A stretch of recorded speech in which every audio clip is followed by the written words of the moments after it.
Bienvenidos a la iglesia Palabra Viva.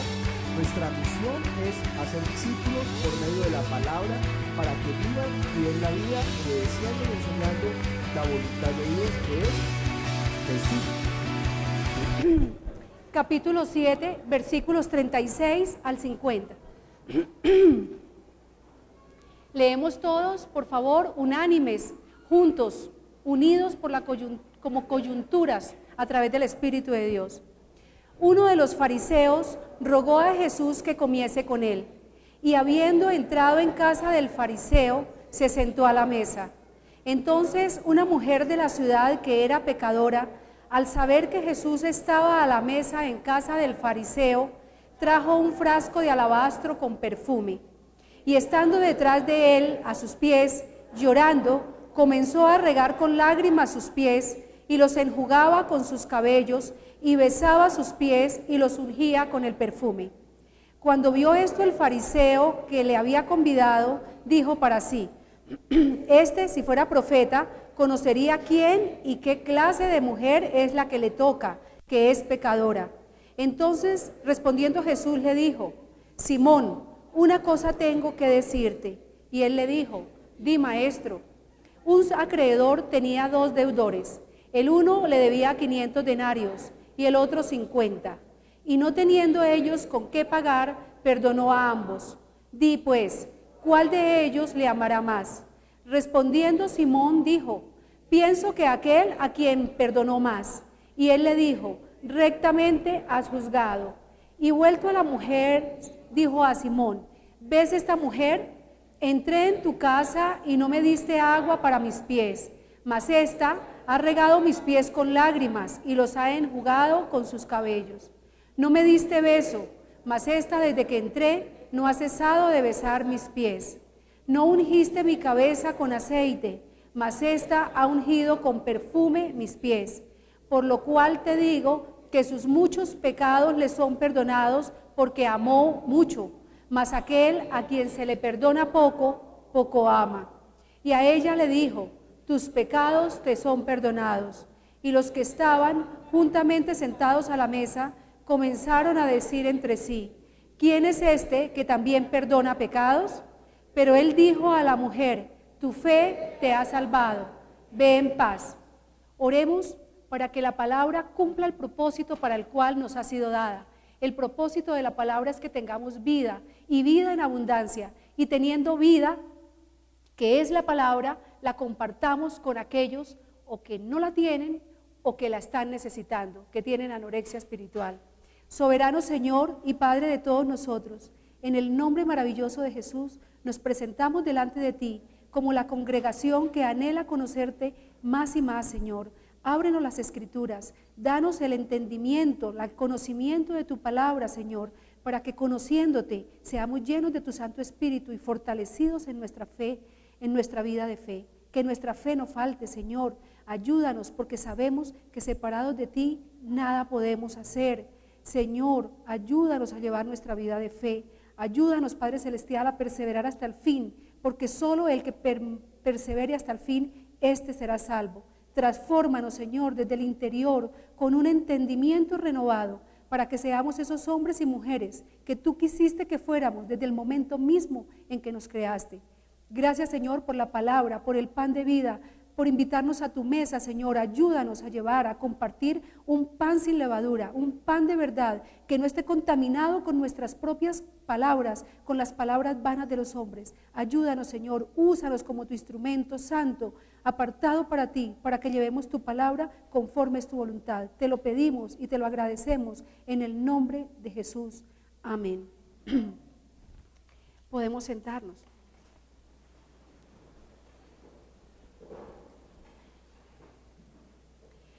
Dentro del orden establecido en la iglesia, lo usual es que el tercer domingo de cada mes la prédica se dedica a cómo aprender a rendir el culto como la máxima expresión de nuestra vida de fe. Pero dada la coyuntura de fin de año y que hemos terminado el estudio sistemático del Evangelio de Mateo, que nos llevó 5 años, 7 meses, y que estamos expectantes para recibir el 2013, para empezar el estudio sistemático del Evangelio que contiene la palabra de Jesús, que es el Evangelio de Juan. Los otros tres, Mateo, Marcos y Lucas, contienen los hechos de Jesús, pero es en la palabra de Jesús en la que tenemos vida eterna. Entonces estamos con esa expectativa, además de la coyuntura del viaje del pastor Diego. Estas circunstancias realmente me permitieron alterar un poco el orden establecido en la iglesia para volver a retomar un tema que ya hemos venido estudiando el primer domingo de los últimos 3 meses, y es la ley y el Evangelio. Entonces ustedes dirán, bueno, si es un tema que ya hemos venido estudiando, ¿por qué lo volvemos a tocar? Primero, y en primer lugar, porque es un tema fundamental para entender la palabra, para tener la gracia. Es un tema fundamental en nuestra vida de fe. Y en mi caso particular, porque también es el tema que más me ha costado en mi vida dentro de la iglesia. De hecho, debo confesar delante de la comunidad, como lo hice delante del pastor Diego, que yo hasta hace relativamente poco tiempo, un poco menos de año y medio, estuve considerando seriamente la posibilidad de no volver a la iglesia en la que cada domingo se repite que no es por nuestras obras justas o injustas. Y claro que no es por nuestras obras, porque si fuera por nuestras obras estaríamos aseverando, estaríamos declarando que la obra de Jesús no era necesaria. Estaríamos diciendo que no dependemos de Dios, que dependemos de nosotros mismos. Es más, estaríamos negando el Antiguo Testamento desde la promesa hecha a Abraham, porque a Abraham se le dijo, en el tiempo de la vida volveré a ti. Es decir, se estaba anunciando ya la venida de un Salvador.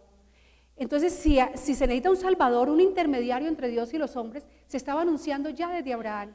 Y todos los profetas lo que hicieron también fue anunciar que iba a venir un Mesías, un Salvador para el hombre caído. Entonces es porque se necesitaba. Isaías, en el capítulo 35, en el versículo 4, dice, y Dios mismo vendrá y os salvará. Es decir, estaba anunciando que de Dios iba a venir, que Dios mismo iba a venir a salvarnos. Si Él estaba anunciando que era para salvarnos, era porque estábamos caídos. Entonces no podíamos nosotros mismos. Ahí ya se está viendo pues toda la promesa, que estaríamos negando si nosotros dijéramos que son por nuestras obras. Y de paso estaríamos negando todo el Nuevo Testamento, porque el Nuevo Testamento no es otra cosa que el cumplimiento de toda la profecía hecha en el Antiguo Testamento. Yo voy a citar algunos versículos que yo sé que son conocidos de todos, y por eso no los voy a llevar a los versículos, aunque si lo quieren seguir con todo gusto. En Génesis 18:10 está la promesa a Abraham, el que dice, en el tiempo de la vida volveré a ti. Entonces estos versículos los estoy citando para corroborar que no es por nuestras obras.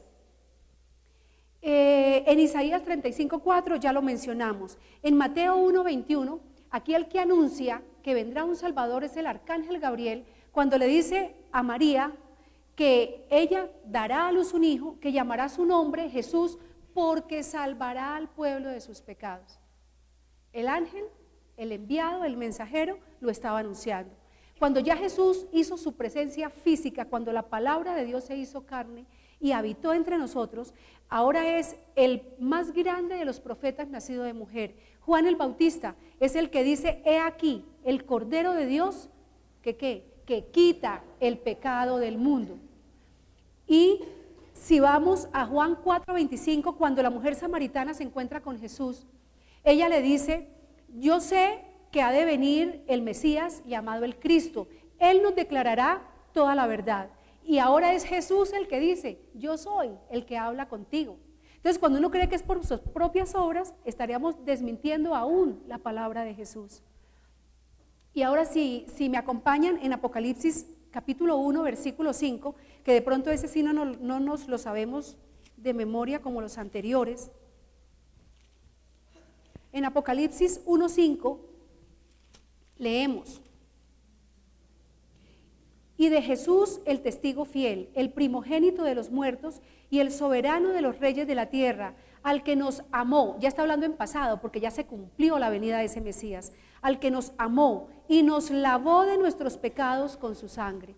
Entonces, señores, hemos visto desde Génesis hasta Apocalipsis que no es por nuestras obras. Cuando decimos que es por nuestras obras, estamos diciendo que no dependemos de Dios, que dependemos de nosotros mismos. Además, estaríamos diciendo que no fue gratis, que nosotros pagamos la sentencia que pesaba sobre nosotros.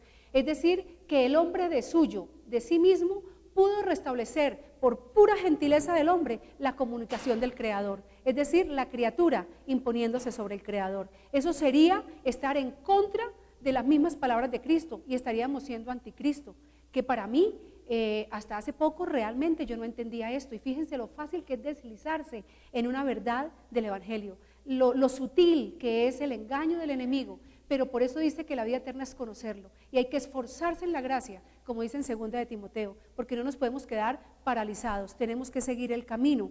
Entonces, aquí es donde yo identifico el gran obstáculo que a muchos de nosotros nos ha impedido establecer la diferencia, pero enfatizo aquí, también la relación entre ley y evangelio, entre ley y gracia.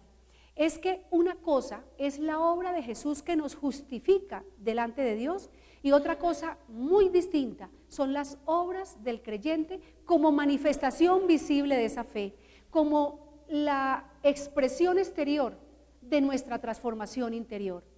Entonces, equiparar nuestras obras con la obra de Jesús es poco menos que una herejía, sin ser fanáticos, porque estamos igualando nuestra palabra a la palabra de Jesús. ¿Y a quién iremos si solo Él tiene palabras de vida que darnos? Entonces, para que la prédica podamos seguirla con facilidad, la he dividido en 3 segmentos. En el primer segmento vamos a estudiar cuál es la obra de Dios respecto al hombre. En el segundo segmento vamos a estudiar cuál es la obra del hombre respecto a Dios, para en el tercer segmento llegar al tema central que leímos hoy en el Evangelio de Lucas 7. Entonces, para empezar con el primer segmento, en cuanto a la obra de Dios respecto al hombre, es necesario remontarnos al comienzo y recordar que Adán vendió la vida espiritual del hombre por su soberbia, por su desobediencia, por haber tomado la decisión de vivir independientemente de Dios. Entonces el hombre fue destituido de la presencia de Dios, pero no por el hombre, sino Dios fue el que profirió la sentencia, y la paga del pecado es la muerte. Y Dios no es hombre para que mienta, ni es hijo de hombre para que se arrepienta. Él dijo y se hará. Entonces, si Él sentenció muerte, muerte era lo que merecía el hombre justamente por su desobediencia. Entonces, vayamos por favor a Romanos capítulo 3, versículo 21.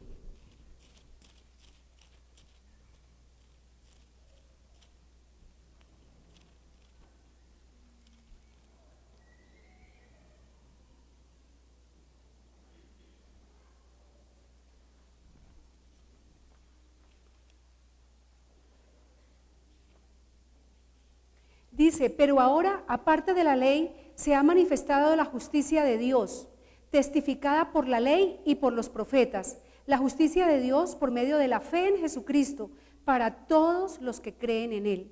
Por cuanto no hay diferencia, por cuanto todos pecaron y están destituidos de la gloria de Dios, siendo justificados gratuitamente por su gracia, mediante la redención que es en Cristo Jesús, a quien Dios puso como propiciación por medio de la fe en su sangre, para manifestar su justicia a causa de haber pasado por alto en su paciencia los pecados pasados, con la mira de manifestar en este tiempo su justicia, a fin de que Él sea el justo y el que justifica al que es de la fe de Jesús. ¿Dónde pues está la jactancia? Queda excluida. ¿Por cuál ley?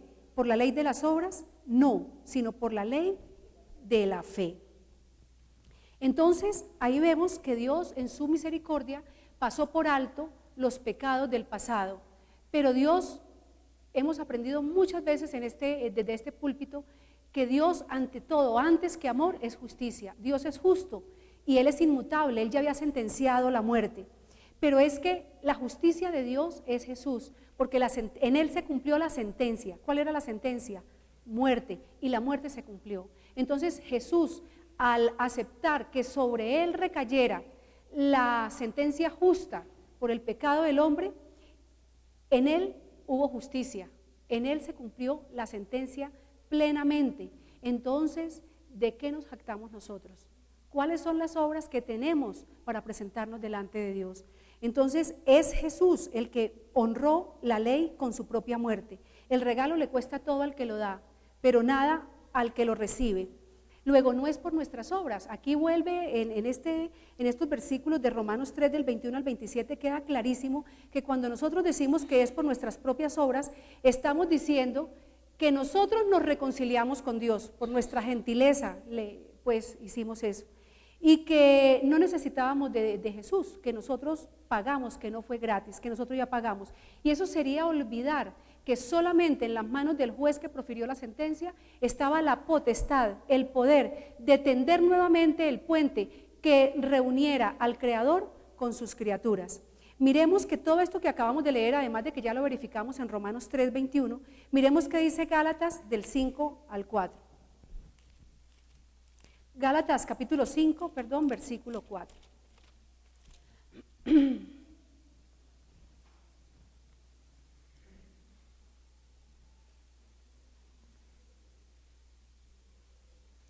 De Cristo os desligasteis los que por la ley os justificáis, de la gracia habéis caído. Claro, la gracia es el regalo que nos lo dio Jesús, porque Él pagó gratuitamente, sin que a nosotros nos tocara poner nada, Él pagó.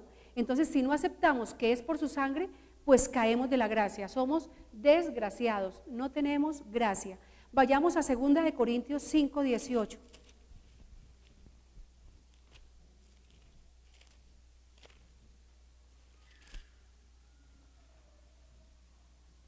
Dice, y todo esto proviene de Dios, quien nos reconcilió consigo mismo por Cristo. Entonces no fue por nuestras obras. Él nos reconcilió con Él por Cristo y nos dio el ministerio de la reconciliación. Es que la gracia es un don de Dios, no es un logro del hombre. Por eso lo que estamos aprendiendo hoy acerca de Dios es que Dios es Dios. Dios es soberano, Dios es absoluto, Dios es el creador, nosotros somos sus criaturas y Dios es inmutable. Es inmutable porque no cambia, su palabra no cambia, cielo y tierra pasarán, pero su palabra no pasará. Él dijo, la paga del pecado es la muerte y la muerte tenía que cumplirse. Esa sentencia se cumplió y se cumplió en Jesús. Entonces, en Jesús, ese trono que era de condenación, que era de muerte, ese trono que era de juicio, Jesús con su obra perfecta lo transformó en el trono de misericordia, en el trono de gracia. Como dice en Hebreos, podemos presentarnos confiadamente ante el trono de gracia y llamarle Padre nuestro. Entonces, el acto jurídico de Dios fue declarar justificado a todo el que cree. Entonces no hubo impunidad, la sentencia se cumplió y Él pagó un precio, y no cualquier precio, un precio exorbitante, la vida de su propio Hijo. El juez que sentenció la muerte es el mismo juez que declara que el creyente en Jesús puede presentarse ante el tribunal solamente para escuchar que nada hay en su contra, que la deuda ha sido saldada, que nadie le está cobrando nada. Entonces, hasta aquí hemos visto la obra maravillosa de Jesús. Pero entonces, ¿para qué la ley? La ley fue dada 430 años después de la promesa a Abraham y no fue dada para anular el pacto más antiguo de la salvación. La ley fue dada a causa de la transgresión del hombre, para darle al pecado el carácter de transgresión. Es que si no hay ley, no hay transgresión. Por ejemplo, si no hay leyes de tránsito, a mí no me podrían poner una sanción, una multa, porque voy en contravía. Sencillamente nadie sabe si eso es contravía o no. No hay ley. Si no hay ley, no hay transgresión. Pero ojo, si no hay transgresión, tampoco hay perdón, tampoco hay indulto, tampoco hay imputación de pecados. Entonces, la ley cumple una función importantísima, que es mostrarnos a todos que somos miserables pecadores. La ley sirve para que todos en el día a día nos arrodillemos y entendamos que por nuestras propias fuerzas nosotros no podemos. La ley sirve para que reconozcamos que somos pecadores y reconociéndolo nos arrepintamos, porque sin arrepentimiento no hay perdón de pecados, no podemos recibir la gracia.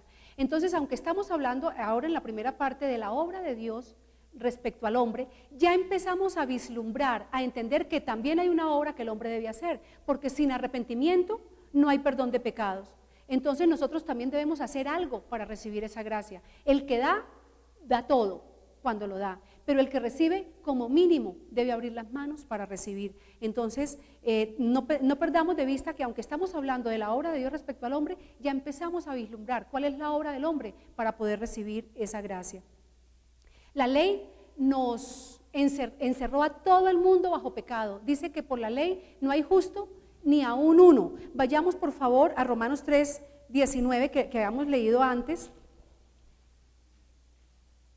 pero que quiero volver a él para que miremos. Habíamos leído desde el 21, ahora leamos Romanos 3:20. Dice: ya que por las obras de la ley ningún ser humano será justificado delante de él, porque por medio de la ley es el conocimiento del pecado. La ley sirve, la ley cumple su función cuando nos muestra que hemos pecado, cuando nos muestra que no depende de nosotros, que depende de Jesús. Pero si nosotros obramos mal y nos sentimos bien, ¿cuán lejos estaremos de Dios que ni siquiera conocemos la ley más antigua? En el seminario de la voluntad de Dios, nosotros hemos aprendido que el evangelio es la ley más perdón de pecados. Miremos por favor en 1 de Juan 3:23, que es donde está el nuevo mandamiento, el grande mandamiento. Los que estamos bajo la nueva ley, este es el mandamiento. Leamos por favor en 1 de Juan 3:23. Dice: y este es su mandamiento, o sea, el mandamiento de Jesús, que creamos en el nombre de su Hijo Jesucristo y nos amemos unos a otros como nos lo ha mandado. Si ustedes ven, ahí hay dos partes del nuevo mandamiento. Primero, que creamos que en Jesús hay perdón de pecados, esa es la gracia. Y en segundo lugar dice que nos amemos unos a otros, ese es el resumen de la ley. Entonces, sí estamos aprendiendo bien en el seminario de la voluntad de Dios, tiene soporte bíblico cuando decimos que el evangelio es la ley más perdón de pecados. Entonces la ley está contenida dentro del evangelio y sirve como preparación para la fe. ¿Para qué? Para que reconozcamos, para que nos arrepintamos y arrepentidos recibamos la gracia. El uso correcto de la ley es ese, que el culpable reconozca su condición. Ese es el uso correcto de la ley. Como hemos venido estudiando este tema de la ley y el evangelio, de manera recurrente hemos venido al versículo 4 del capítulo 10 de Romanos. Miremoslo por favor. Romanos 10, versículo 4. Dice: porque el fin de la ley es Cristo, para justicia a todo aquel que cree. Cuando nosotros leemos el fin de la ley es Cristo, muchas veces hemos podido haber interpretado ese fin como un final, como que ya pasó, caducó, se acabó, ya no hay más ley. Pero cuando uno va al original en griego, ahí no aparece la palabra escatón, de donde viene escatología, que significa final último, la terminación, la conclusión, el final. No, este fin, cuando uno va al texto griego, cuando habla del fin de la ley, habla de una palabra griega que es telos, que significa fin, pero fin como un propósito, como una meta. Por ejemplo, yo ahorro con el fin de comprar un carro. No es que yo ahorro y ahí se finalizó el tema, es que tiene un propósito. Entonces yo podría decir, yo ahorro con el fin de comprar un carro, o yo podría decir y expresar lo mismo, yo ahorro con el propósito de comprar un carro. De la misma manera nosotros podríamos transliterar este versículo, traducirlo aún mejor, y quedaría que el propósito de la ley es Cristo. Es decir, el propósito de la ley es que reconozcamos que lo necesitamos a Él. Y cuando reconocemos eso, ya hemos llegado a Cristo. Por eso el que llega a Cristo ya no necesita la ley, ya está más allá de la ley, porque la ley ya cumplió su función, que nosotros reconozcamos que dependemos de Jesús. Por eso la prédica de hoy se llama Vaya más allá de la ley, porque el que ha llegado a Cristo tiene una nueva ley, cuyos preceptos son mucho más elevados, que solamente la podemos cumplir por la presencia de su Espíritu en nosotros. La gracia no depende de lo que nosotros hagamos, depende de lo que Dios ya hizo. Entonces ustedes pueden pensar, bueno, eso de ir al griego, no todos tenemos ni el tiempo, ni el gusto, ni la accesibilidad a un programa que nos traduzca el texto bíblico. Pero el mismo a Pablo que nos dice esto en Romanos 10:4, es el mismo que nos aclara este versículo en Gálatas 3:24. Entonces aclarémoslo con la misma Biblia. Vamos por favor a Gálatas capítulo 3, versículo 24.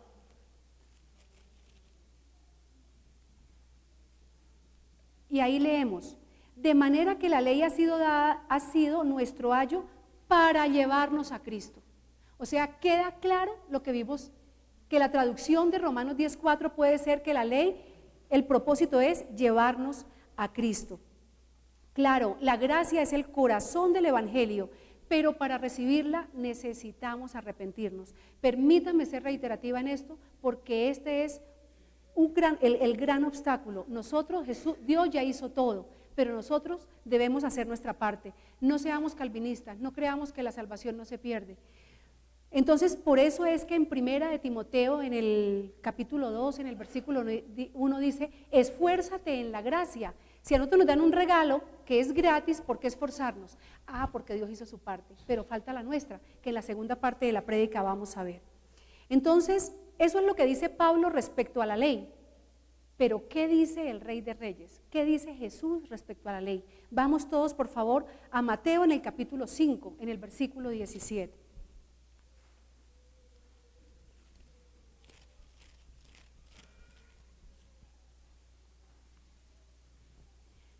Vamos a hacer una breve parada en el primer versículo para luego seguir con los otros, así de que no perdamos Mateo 5, 17.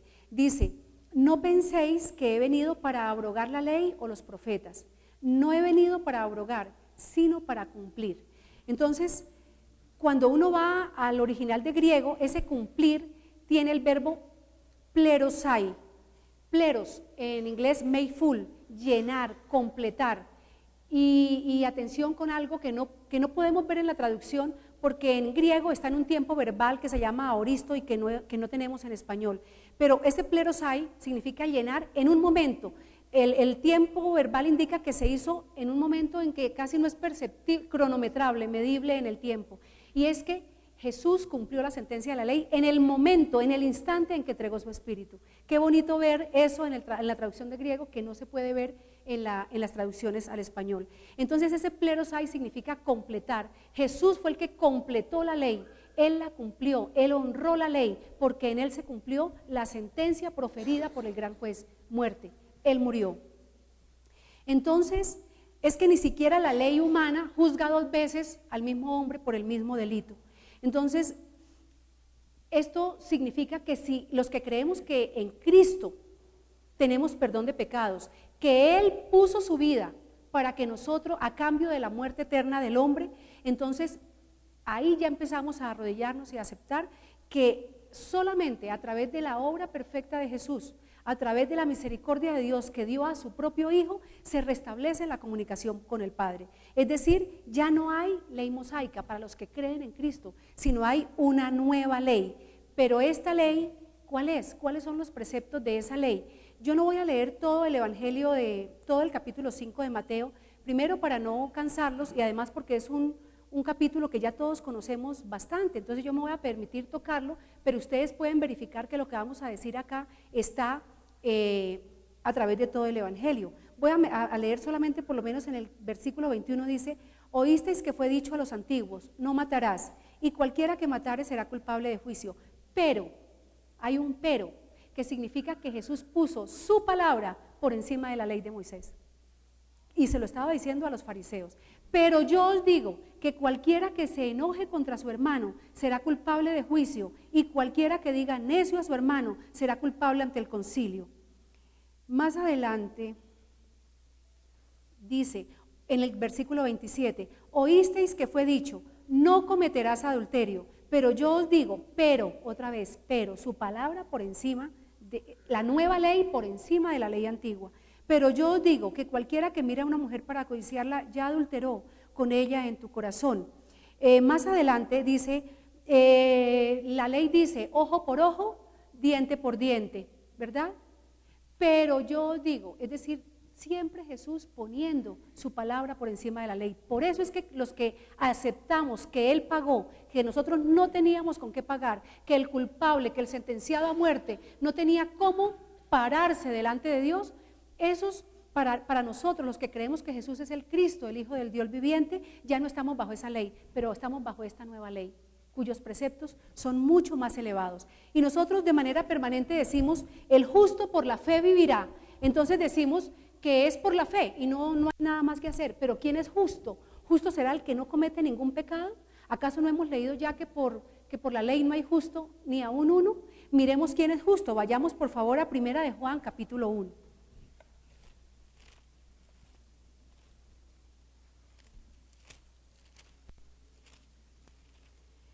Primera de Juan, capítulo 1, versículo 8.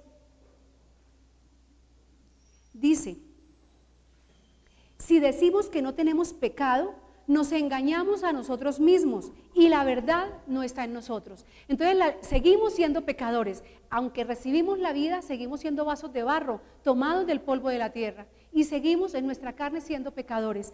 Pero el justo no es el que no peca. El justo, como Pablo decía que él era irreprensible ante la ley, no porque él no hubiera pecado, sino porque pagaba la ofrenda que la ley exigía por cada pecado. Ahora el justo es el que reconoce que es un pecador. Justo ese es el que dice: sí, yo solo no puedo, yo necesito a Jesús. Y dice que por la fe vivirá. Claro, es que cuando creemos que otro pagó, que nos podemos presentar ante el tribunal tranquilamente para escuchar que nada hay en nuestra contra, es cuando tenemos la vida eterna. Ya para concluir y para ratificar bíblicamente todo lo que estamos diciendo, vayamos por favor a Gálatas capítulo 2, versículo 16. Y le estamos dando gusto al pastor Diego, que nos ha recomendado desde hace tantos días que leamos Gálatas. Pues hoy la prédica es a base de Gálatas y a base de Corintios. Gálatas 2, versículo 16. Dice: sabiendo que el hombre no es justificado por las obras de la ley, sino por la fe de Jesucristo. Nosotros también hemos creído en Jesucristo para ser justificados por la fe de Cristo y no por las obras de la ley, por cuanto por las obras de la ley nadie será justificado. Y ahí más adelante, ahí mismo en Gálatas 2, pero en el versículo 21, dice: no desecho la gracia de Dios, pues si por la ley fuese la justicia, entonces por demás murió Cristo. Es decir, si nosotros persistimos, como yo hasta hace poco tiempo, por la dureza de nuestro corazón, persistimos en que es por nuestras obras y nos sentimos muy bien dando una limosna o dejando de pelear un poco menos, cuando nosotros decimos eso, estamos alejados de Cristo, estamos negando el poder de su sangre y estamos diciendo que no necesitábamos un Salvador. Entonces, que ninguna de nuestras obras nos haga sentir justos. Que recordemos que la autoridad y la potestad la tiene el gran juez, el Señor. Entonces, así terminamos de entender de manera breve y sucinta cuál es la obra de Dios respecto al hombre. Él nos salvó, estábamos condenados a muerte y ahora tenemos la vida, y Él pagó un precio exorbitante que fue su Hijo. Ahora vamos a la segunda parte de la prédica, que es cuáles son las obras del hombre respecto a Dios. Pero ya vimos que nuestras obras no sirven para justificarnos delante de Dios. Por eso, y de manera muy programada, acabo de leerles esos dos versículos, versículos de Gálatas 2, el 16 y el 21. Ya vemos que nuestras obras no nos justifican delante de Dios, entonces nuestras obras no sirven para nada, entonces nuestras obras no son necesarias. Vayamos por favor a Efesios 2, versículo 8. Efesios está despuesito de Gálatas. Efesios 2, versículo 8 al 10. Dice: porque por gracia sois salvos por medio de la fe. Y esto no de vosotros, pues es un don de Dios. Ratifica lo que estábamos diciendo. No por obras, para que nadie se gloríe, porque somos hechura suya, creados en Cristo Jesús para buenas obras, las cuales Dios preparó de antemano para que anduviésemos en ellas.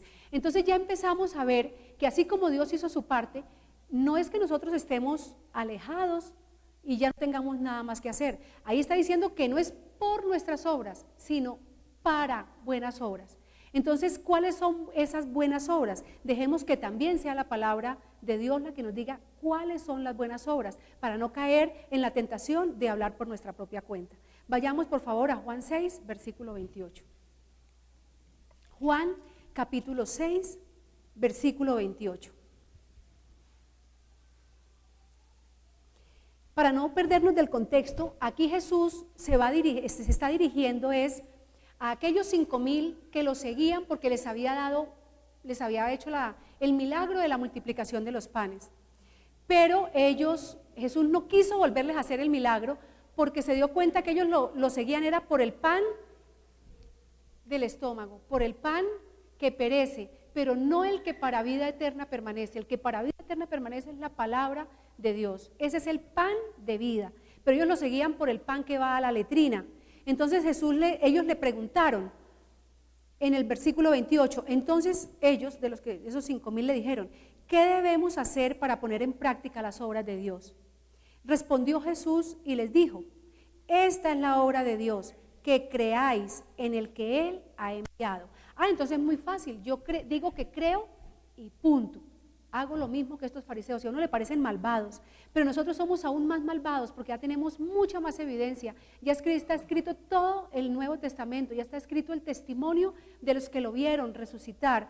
Estos al menos no lo habían visto, pero nosotros seguimos siendo igual de duros porque seguimos pidiendo solamente por el pan que vuelve a la letrina. Pero el Señor dijo, no todo el que diga, Señor, Señor, entrará en el reino de los cielos. No podemos ser solamente oidores de la palabra, sino hacedores de la verdad. Hacedor es hacer, es obrar. Entonces ya vemos que el hombre sí tiene obras que hacer, no las que creemos, sino las que nos dice el Señor. Pero el pastor Diego justamente el domingo anterior hacía una aclaración muy importante en cuanto al concepto griego de creer, de conocer, respecto a la mentalidad hebrea. Es que para el griego es la mentalidad occidental con la cual nosotros pensamos, así estamos formados, de acuerdo al pensamiento griego. Para el griego, creer no es otra cosa que la simple asimilación intelectual de datos. Entonces, cuando yo creo que la velocidad de la luz son 300.000 kilómetros por segundo, me aprendí ese dato y creo, punto. Pero eso no me compromete a mí, eso no es parte de mi vida.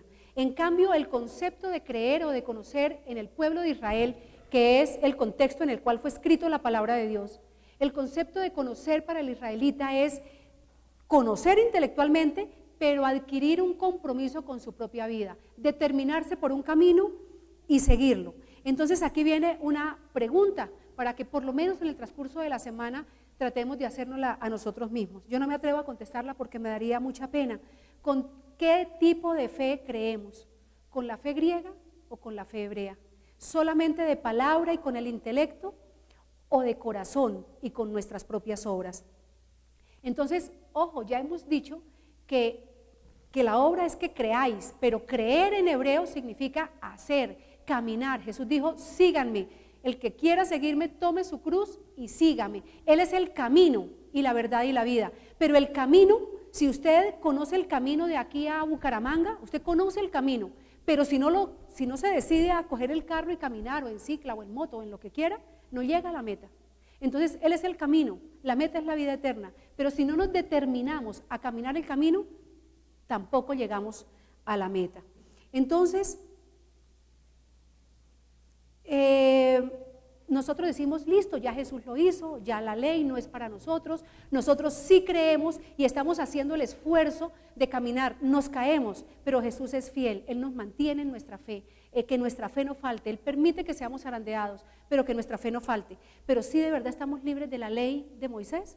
Yo encontré un versículo que de verdad me conmovió en mi vida, conmovió mi vida de fe, y le pido a Dios que me siga conmoviendo cada día. Vayamos a Gálatas capítulo 5, versículo 18, que no nos volvamos intelectuales de la palabra.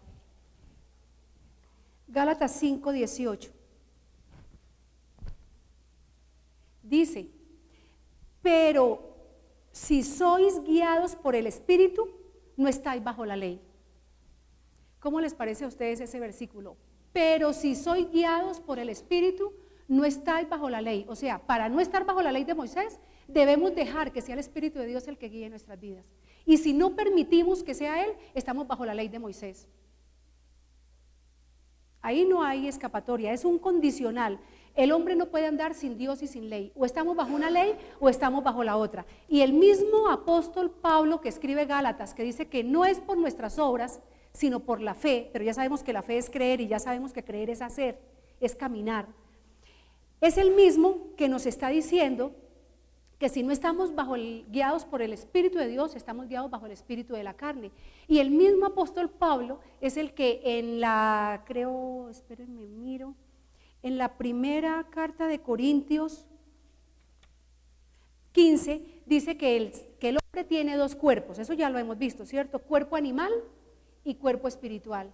Entonces, la pregunta es, ¿cuál cuerpo rige nuestra vida? ¿El cuerpo animal o el cuerpo espiritual? Porque si es el animal, estamos bajo la ley de Moisés. Entonces, ya sabemos cuál es la obra de Dios, dar a su Hijo. ¿Y cuál es la obra que Él quiere que hagamos? Que creamos. Por si nos queda alguna duda de cuáles son las obras de la carne, sigamos ahí mismo en Gálatas 5, que acabamos de leer, Gálatas 5:18, pero sigamos en Gálatas 5:19. Y Pablo no está judaizando. Pablo no los quiere volver a poner esa comunidad a los de Galacia, no los quiere volver a poner bajo la ley de Moisés. Todo lo contrario, bajo la nueva ley que es en Cristo Jesús. Pero miremos qué dice en 5:19. Y manifiestas son las obras de la carne, que son adulterio, fornicación, inmundicia, lascivia, idolatría, hechicerías, enemistades, pleitos, celos, iras, contiendas, disensiones, herejías, envidias, homicidios, borracheras, orgías y cosas semejantes a estas, acerca de las cuales os amonesto, como ya lo he dicho antes, que los que practican tales cosas no heredarán el reino de Dios. Y no las heredarán no porque las estén practicando, sino porque están guiados bajo la ley de la carne. Porque si están guiados bajo la ley de la carne, no están bajo la ley del Espíritu. Aquí no hay espacio para términos medios. O estamos bajo una ley o estamos bajo la otra. Entonces, cuando nosotros decimos sí hemos creído y estamos dispuestos a caminar, aunque nos caigamos, aunque tropecemos, nosotros nos dejamos guiar por el Espíritu de Dios que reside en nosotros. Nuevas criaturas somos, las cosas viejas pasaron, somos transformados desde el interior, dice en Romanos capítulo 12, somos transformados desde el interior con un entendimiento renovado para que comprendamos cuál sea su buena voluntad agradable y perfecta. Y Segunda de Corintios en el capítulo 3, en el versículo 2, por favor, que es un poquitico atrás. Segunda de Corintios, capítulo 3, versículo 2, dice, nuestras cartas, él estaba hablando a los creyentes de la comunidad de Corinto, y le dice, nuestras cartas sois vosotros, o sea, los hombres que habían creído, escritas en nuestros corazones, conocidas y leídas por todos los hombres. O sea que si nosotros somos las cartas vivas, y somos leídos por todos los hombres, esto implica que nosotros no podemos ser solamente predicadores de la palabra, sino significa que debemos dar testimonio de la palabra. ¿Y con cuál instrumento? Pues con esta vida en la carne, que es la única oportunidad que tenemos para ganar la vida en el Espíritu. Entonces ahí podríamos decir con Pablo, si es la ley del Espíritu la que guía nuestra vida, podemos repetir con Pablo cuando lo dice en segunda de... ¿dónde lo dice? En Gálatas 2:20 dice, ya no vivo yo, mas Cristo vive en mí. Entonces, que no seamos odres viejos con vino nuevo. El vino nuevo es la sangre del nuevo pacto, es la sangre de Jesús. No sé si ustedes sepan qué es un odre. Odre es una piel, generalmente de cabra, es un cuero cocido y pegado que sirve para contener líquidos, especialmente vino y aceite. Nosotros somos esos odres, somos esos cueros capaces de contener el Espíritu de Dios, porque entre otras cosas, el vino es la sangre de Cristo y el aceite es el Espíritu Santo. Entonces y acuérdense que en la parábola de los odres viejos y el vino nuevo, dice que si se echa vino nuevo en un odre viejo, ¿qué pasa con el odre? ¿Qué pasa? El vino nuevo, revienta el odre viejo. Quiere decir que si nosotros estamos guiados por la ley del Espíritu y este cuerpo es el que contiene el Espíritu, nuestro cuerpo también debería ser transformado como una manifestación exterior de esa transformación interior. Entonces, ¿será que estamos tomando la sangre de Cristo solamente como un remiendo nuevo en los harapos viejos? ¿O será que ya en la condición de hijos seguimos prefiriendo comer algarrobas con los cerdos? Yo creo, hermanos, que nosotros ya tenemos que ser adultos en la fe y no parecernos, tener en mente a los fariseos para tratar de no parecernos a ellos, de buscar ventaja indebida, de buscar el atajo para sacarle el quite a la ley y sentirnos justos frente a nosotros mismos y frente a los que nos ven. Pero sabemos que tenemos un Padre ante quien estamos presentes en todo momento y ni lo alto, ni lo profundo, ni lo angosto, ni lo ancho nos puede esconder de su mirada. Entonces, para que no quepa duda de que nuestro cuerpo, que es el instrumento a través del cual que puede capacitado para contener el Espíritu de Dios, también debe ser transformado. Yo los invito por favor a que vayamos a Primera de Tesalonicenses en el capítulo 5.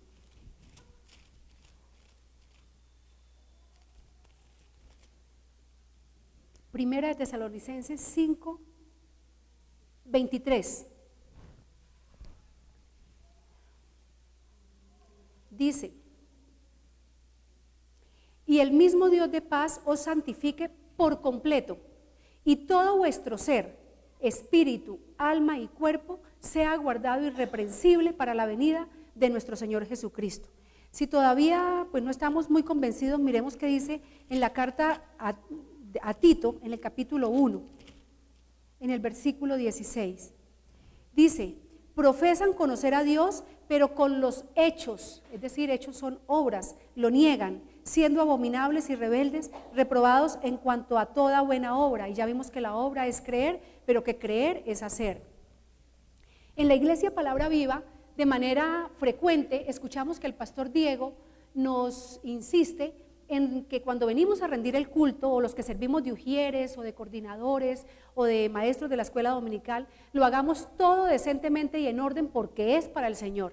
Y él incluso nos ha dicho: imagínense que a ustedes lo llamaran a servirle un vaso de agua a Barack Obama, ¿con cuánto esmero lo harían? Ahora cuánto más, pero Barack Obama es un vaso de barro tomado del polvo de la tierra, igual que cualquiera de nosotros. Pero cuánto más debemos hacerlo decentemente y en orden, porque es para el Señor. Entonces él se enoja, y con toda razón, cuando los que servimos de ujieres doblamos mal los boletines, porque dice: si no es capaz de doblar bien un boletín, está dispuesto a dar hasta la sangre. Entonces el que prepare los refrescos para los niños de la escuela dominical, háganlo bien, porque no lo están haciendo para el niño, sino que están haciendo la obra para el Señor, no es para el niño. El niño debe ser una carta viva más, que usted es el que la está ayudando a escribir.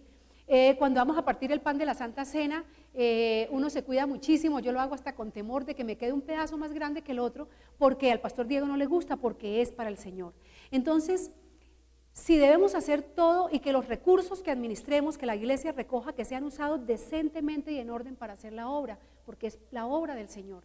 Entonces, si en esas cosas exteriores nos cuidamos de hacerlas todas decentemente y en orden, porque son para el Señor, ¿cuánto no nuestro cuerpo, que es el templo del Espíritu de Dios, debemos mantenerlo decentemente y en orden? Entonces, miremos qué le decía Pablo a la comunidad de Corinto, que era una comunidad que había creído, pero que vivía de manera desordenada. Y vuelvo a insistir, el mismo que en Gálatas nos dice que no es por las obras, vamos a ver qué es lo que le dice a los de Corinto en la primera carta, en el capítulo 3.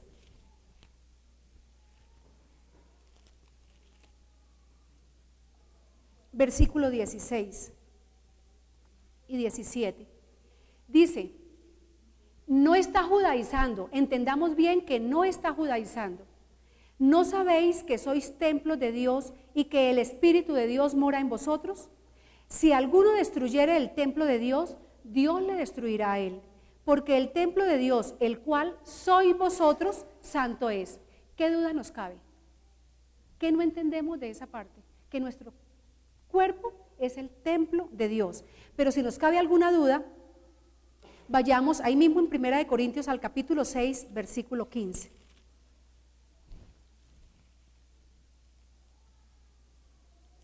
¿No sabéis que vuestros cuerpos son miembros de Cristo? ¿Quitaré pues los miembros de Cristo y los haré miembros de una ramera? De ningún modo. Si todavía nos queda alguna duda, ahí mismo en 1 Corintios 6, pero vamos al versículo 19 hasta el 20. Dice: ¿o ignoráis que vuestro cuerpo es templo del Espíritu Santo, el cual está en vosotros, el cual tenéis de Dios, y que no sois vuestros? Es decir, nosotros no nos pertenecemos a nosotros mismos, somos criaturas cuyo dueño es el Creador. Porque habéis sido comprados por precio. Glorificad pues a Dios en vuestro cuerpo y en vuestro espíritu, los cuales son de Dios. Entonces nuestro cuerpo material, animal, y nuestro cuerpo espiritual, ambos son de Dios. No nos pertenecemos, no podemos disponer de nosotros mismos. Entonces, nuestro cuerpo, como lo decía también el pastor Diego el domingo pasado justamente, es como ese burro en el cual Jesús entró, hizo su entrada triunfal a Jerusalén. Nosotros seguimos siendo ese burro capaz de cargar la palabra del Rey hasta que Él vuelva en gloria y majestad. Pero no nos engañemos, el pecado de la conducta sí endurece el corazón y lo podemos ver en Hebreos 3, versículo 3.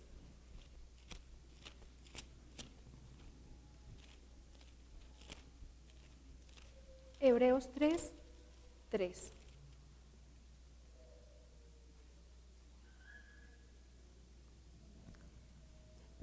Hebreos 3, 13.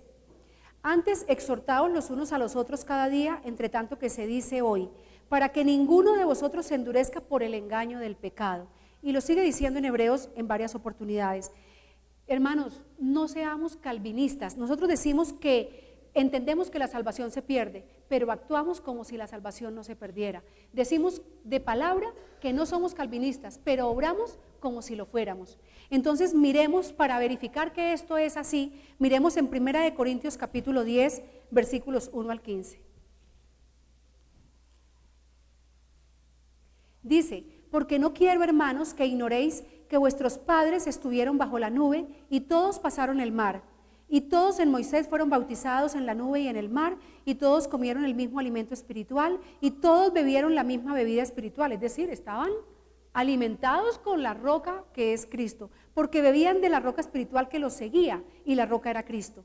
Pero de los más de ellos no se agradó Dios, entonces la salvación sí se pierde, por lo cual quedaron postrados en el desierto.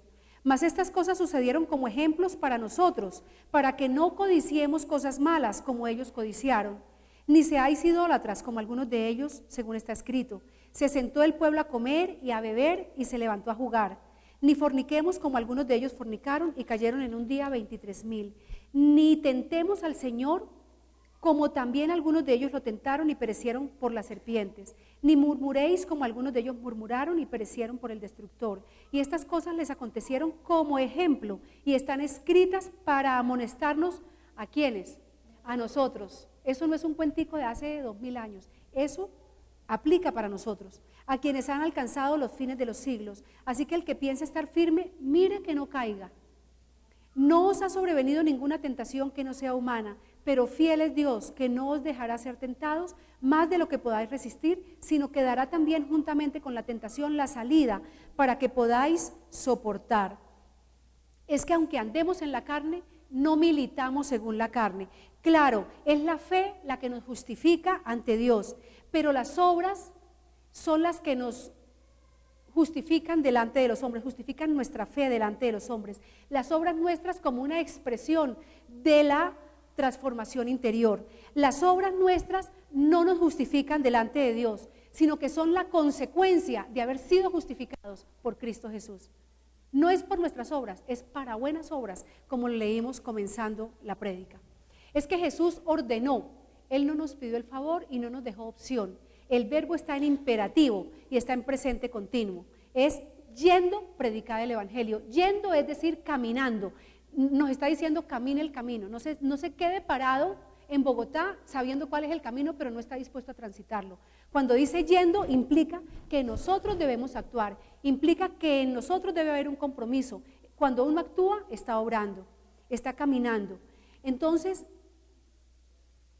la idea es que ser espiritual no es olvidarnos de lo material. Ser espiritual es entender que este cuerpo es la única oportunidad que tenemos para ganar la vida eterna, porque nosotros somos las criaturas creadas materiales capaces de contener el Espíritu de Dios, pero es nuestra decisión permitir que sea la ley del Espíritu la que guíe nuestras vidas o la ley del animal, la ley de la carne, es decir, nuestro cuerpo al servicio del Espíritu. Y es que las cosas materiales sirven para entender las espirituales, nos lo dice Pablo en el capítulo 1 de Romanos. ¿Se acuerdan, verdad? Que las cosas materiales nos sirven para entender las espirituales. Entonces, si fuéramos al capítulo 11 de Hebreos, que ojalá lo miren en su casa, el capítulo 11 de Hebreos habla de los héroes de la fe. Y habla de cómo estos héroes de la fe mostraron su fe por obras. Por ejemplo, Abraham mostró su fe dejando su tierra y su familia hacia un lugar que él no sabía cuál era. Y mostró su fe disponiéndose a entregar a su hijo único, tenido en la vejez, el hijo de la promesa en el cual le había sido dada la descendencia. Rahab, la prostituta de Jericó, mostró su fe alojando en su casa a los espías y llevándolos por otro camino. Noé mostró su fe construyendo el arca de Noé, a pesar de que no había vestigios de lluvia. Moisés mostró su fe renunciando a llamarse hijo de la hija del faraón. María, la madre del Salvador, mostró su fe disponiendo a recibir en su cuerpo al Salvador, a una costa de su propia muerte, porque la mujer que en ese momento quedaba embarazada sin estar casada era apedreada públicamente. Entonces, el pastor Diego, viendo que a mí me costaba tanto trabajo entender este tema de la gratitud, de la gratuidad de la gracia, de que no era por mi esfuerzo que yo me podía comunicar con Dios, que no dependía de mí misma restablecer la comunicación con el Creador, sino que era potestad del Creador querer volver a escucharnos y tenernos ante su presencia, me prestó un libro que habla de la gracia de Dios. Entonces, les traigo aquí un pequeño ejemplo que grafica muy bien lo que lo que estamos estudiando y que ya vamos a terminar la segunda parte, la tercera es muy breve. Entonces dice que cuando a un veterinario le llevan un perro, el veterinario sabe mucho acerca del dueño del perro aunque no lo conozca, solamente con mirar al perro. Entonces, el autor nos plantea una pregunta que también los invito a que la recapacitemos por lo menos durante esta semana. ¿Qué conoce el mundo acerca de Dios cuando nos ve a nosotros, los seguidores de Él en la tierra? Ahora sí, vamos a la tercera y última parte de la prédica, y es el texto central leído en Lucas 7, 36.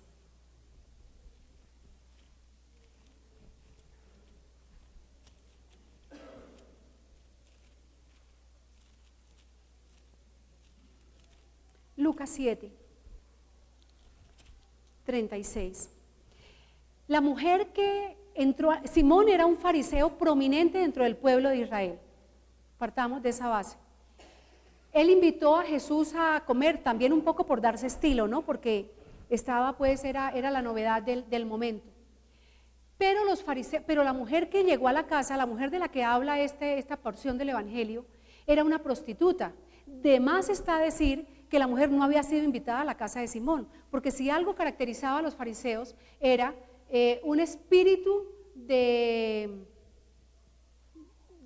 pulcritud moral que los llamaba a sentirse muy justos. Ellos no necesitaban un salvador porque ellos solos con sus buenas obras eran irreprensibles y además hacían acepción de personas.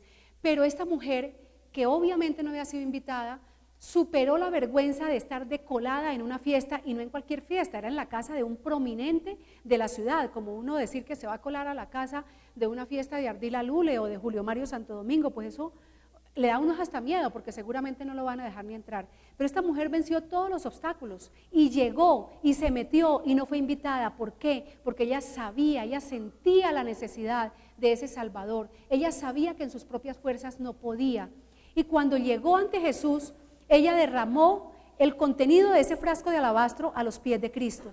Cuando hablamos de alabastro, estamos hablando de un mineral precioso en la época, que sigue siendo precioso porque las lámparas de alabastro son costosísimas. Es un mineral que es muy valioso, y si era así de fino el frasco, pues eso nos induce a pensar que el perfume también era de alta calidad. Esa mujer, cuando regó el perfume en los pies de Cristo, entregó su pasado y su futuro. Su pasado, porque ese era, en la época, ya hemos sabido que en la época, las costumbres del contexto en que fue escrito la palabra, en la época no había bancos, entonces la gente ahorraba en las acciones, eran los productos de más alto valor, que se valorizaban más, como el oro, las piedras preciosas y el mismo perfume. Entonces, lo que esta mujer había ahorrado a costa de su trabajo como prostituta, lo había ido ahorrando comprando onza por onza de perfume. Entonces, cuando ella lo derramó, botó todo ese pasado, nueva criatura en Cristo. Pero también le entregó el futuro, creyó, confió. ¿Por qué? Porque ella pensaba vivir de esos ahorros cuando no pudiera ejercer la prostitución. Entonces, esta mujer que no conocía la ley, que no tenía la sabiduría del conocimiento que tenía Simón, entregó más de lo que la ley pedía.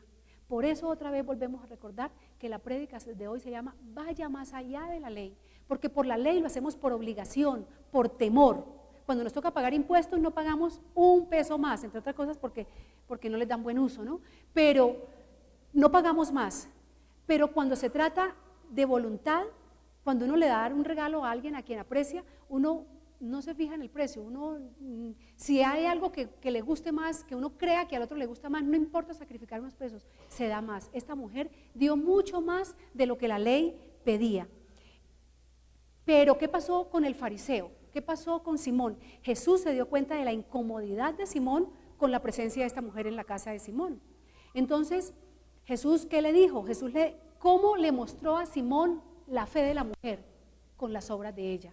Mire que le dijo en el versículo 44, ¿ves esta mujer? Entré en tu casa y no me diste agua para mis pies, mas esta ha regado mis pies con lágrimas y los ha enjugado con sus cabellos. No me diste beso, mas esta desde que entré no ha cesado de besar mis pies. No ungiste mi cabeza con aceite, mas esta ha ungido con pies mis perfumes. Es decir, él justificó a la presencia de la mujer en donde no había sido invitada, la justificó por las obras de ella, para mostrarle a Simón el tamaño de la fe de esa mujer. Pero cuando despidió a la mujer, ¿qué le dijo? Le dijo, tus pecados te son perdonados, tu fe te ha salvado. Ya no le mencionó las obras, ya le mencionó la fe. Entonces ante los hombres la justificó con las obras y ante Dios la justificó con la fe. Entonces sí tenemos que hacer alguna ahorita nosotros, ¿verdad? Sí hay una parte que nosotros debemos hacer. Es que el modelo sigue siendo Jesús. Leamos por favor ya para terminar en Hebreos 2, versículo 18.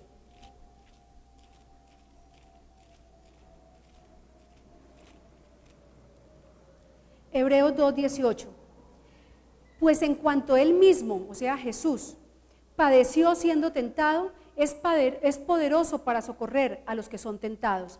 Y ahí mismo en Hebreos 4, 15, dice, porque no tenemos un sumo sacerdote que no pueda compadecerse de nuestras debilidades, sino uno que fue tentado en todo según nuestra semejanza, pero sin pecado. Acerquémonos pues confiadamente al trono de gracia, que ya no es trono de juicio, era el mismo trono, pero fue transformado por Jesús, para alcanzar misericordia y hallar gracia para el oportuno socorro. Entonces, la última y tercera pregunta de la prédica de hoy: si tenemos la vida, ¿por qué actuamos como muertos? Las buenas obras que no nos hagan sentir justos delante de Dios, que sean manifestaciones de los dones del Espíritu que residen en este odre de cuero que somos nosotros. En Navidad se celebra el nacimiento de Jesús. Para los que creemos que Jesús es el Cristo, el Hijo del Dios viviente, todos los días es Navidad, porque Él ya ha nacido en nosotros. Nosotros somos su pesebre, precarios, escasos y oliendo a estiércol, pero ahí vive Él. Démosle gracias al Señor. Padre Celestial, en el nombre maravilloso de Jesús, te damos gracias, Señor, por habernos invitado a tu mesa a comer el pan sin levadura. Señor, ayúdanos, ábrenos las Escrituras, que nosotros seamos llenos de tu Santo Espíritu, porque solamente con la presencia de tu Espíritu nosotros podemos seguir esa nueva ley, que es la ley en Cristo Jesús. Ayúdanos, Señor, no solamente a mirar el camino y a saber que hay un camino, sino que nos determinemos a recorrerlo, a hacer la obra que tú quieres que nosotros hagamos. Señor, que seamos que nuestro cuerpo material y nuestro cuerpo espiritual seas tú quien tome el control de nosotros, porque el que persevera hasta el fin, este será salvo.